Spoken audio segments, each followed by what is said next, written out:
नमस्कार दोस्तों, आज है 30 जनवरी मंगलवार। आज राष्ट्रपिता महात्मा गांधी की पुण्यतिथि है। सन 1948 में आज के ही दिन नाथूराम गोडसे ने गांधी जी को गोली मार दी थी। इसके बाद 30 जनवरी को शहीद दिवस के रूप में मनाया जाता है। चलिए इसी के साथ बात करते हैं आज के कुछ महत्वपूर्ण खबरों के बारे में।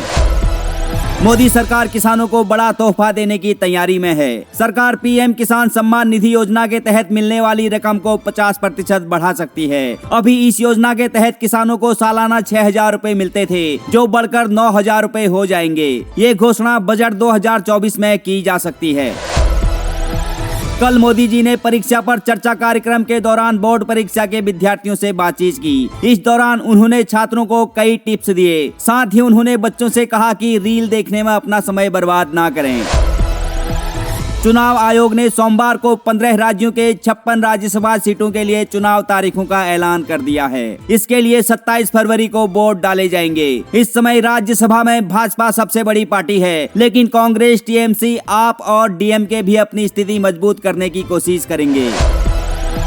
कांग्रेस अध्यक्ष मल्लिकार्जुन खड़गे ने भविष्यवाणी करते हुए कहा है कि अगर नरेंद्र मोदी 2024 के लोकसभा चुनाव में जीतकर सत्ता बरकरार रखते हैं तो ये भारत का अब तक का आखिरी चुनाव होगा। खड़गे का दावा है कि मोदी के दोबारा जीतने पर देश में तानाशाही लागू हो जाएगी। ना तो लोकतंत्र रहेगा और ना ही चुनाव होगा। उन्होंने लोगों से आग्रह किया कि 2024 का चुनाव देश के लोगों के लिए वोट देने का आखिरी मौका होगा, इसीलिए उन्हें अपने वोट का सदुपयोग करना होगा।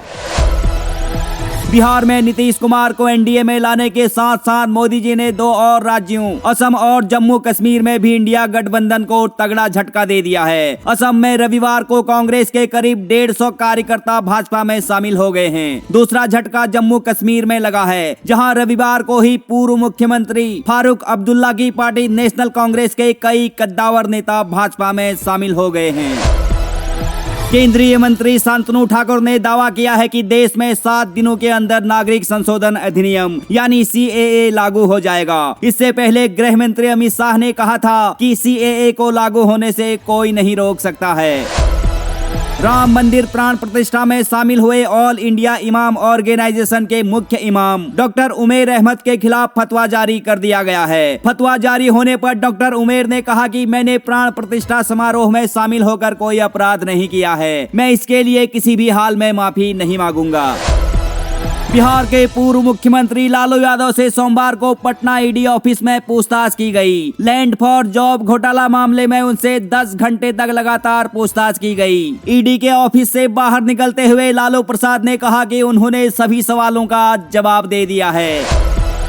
इसी के साथ एक और बड़ी इंटरेस्टिंग खबर सामने आ रही है। 2 साल का कार्टर डलास माउंट एवरेस्ट के बेस कैंप तक पहुंचने वाला सबसे कम उम्र का बच्चा बन गया है। पहले ये रिकॉर्ड 4 साल के बच्चे के नाम था। कार्टर ने माउंट एवरेस्ट बेस तक पहुंचने का सफर मां जेड और पिता रॉस की पीठ पर बैठकर पूरा किया। कार्टर डलास ब्रिटेन के स्कॉटलैंड का रहने वाला है।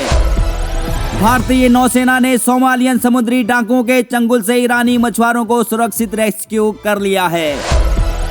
दोस्तों, हमारा पड़ोसी देश पाकिस्तान चारों तरफ से संकट से जूझ रहा है। पाकिस्तान के ऊपर 128 अरब डॉलर से भी ज्यादा कर्जा हो गया है, जिसकी वजह से पाकिस्तानी विदेशी मुद्रा भंडार करीब 1 साल से खाली चल रहा है। इसके बावजूद भी पाकिस्तान लगातार चीन से कर्जा मांग रहा है।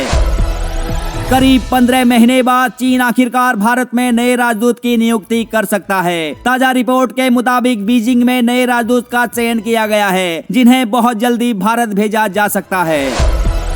क्रिकेटर ऋषभ पंत ने एक्सीडेंट के बाद पहली बार अपनी आप बीती सुनाई है। उन्होंने कहा कि एक्सीडेंट के दौरान मुझे ऐसा लगा कि अब मेरा अंतिम वक्त आ चुका है। बता दें कि साल 2022 में 30 दिसंबर को ऋषभ पंत का भयंकर कार एक्सीडेंट हुआ था। उनकी कार में आग लग गई थी और वो कार के अंदर फंसे हुए थे, जिसके बाद कुछ लोकल लोगों की मदद से एक बस चालक और कंडक्टर ने उन्हें कार से बाहर निकाला था।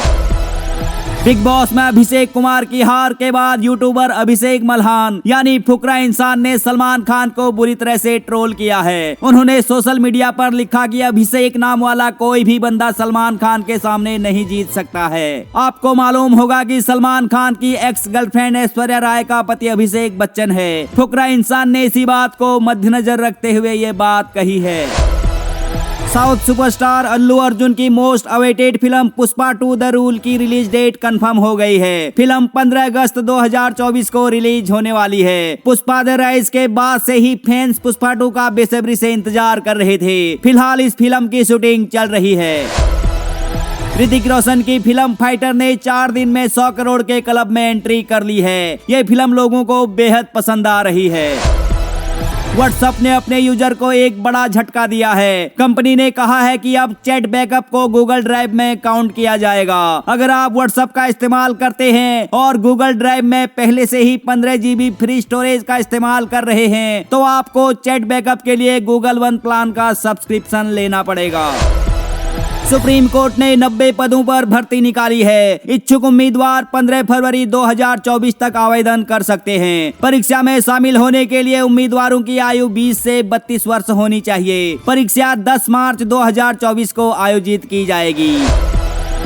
मध्य प्रदेश सरकार ने युवाओं के लिए एक नई योजना शुरू की है, जिसके तहत 700 युवाओं को बनवीर के रूप में भर्ती किया जाएगा। ये योजना अग्निवीर योजना के तर्ज पर शुरू की गई है। ये भर्ती प्रक्रिया 5 साल के लिए होगी। अच्छे प्रदर्शन करने वाले 30% बनवीरों को नियमित किया जाएगा। इस भर्ती के लिए आवेदन करने वाले उम्मीदवारों की योग्यता 10वीं पास होना आवश्यक है।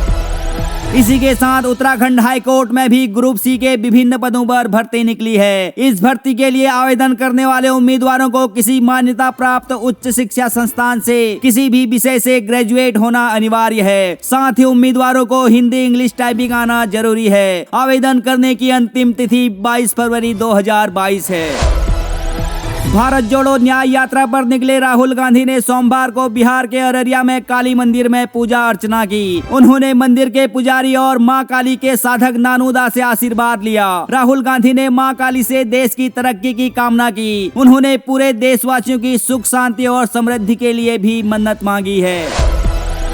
केंद्र सरकार ने महिला कर्मचारियों को बड़ी राहत देते हुए फैमिली पेंशन के नियमों में बदलाव किया है। अब महिला कर्मचारी अपने पति के बजाय अपने बेटे या बेटी को पारिवारिक पेंशन के लिए नामांकित कर सकती है। इससे पहले महिला कर्मचारी को केवल अपने पति को ही पारिवारिक पेंशन के लिए नामांकित करने का अधिकार था। यदि उनके पति की मृत्यु हो जाती है और उनके बच्चे नहीं है तो उन्हें कोई भी पेंशन नहीं मिलती थी।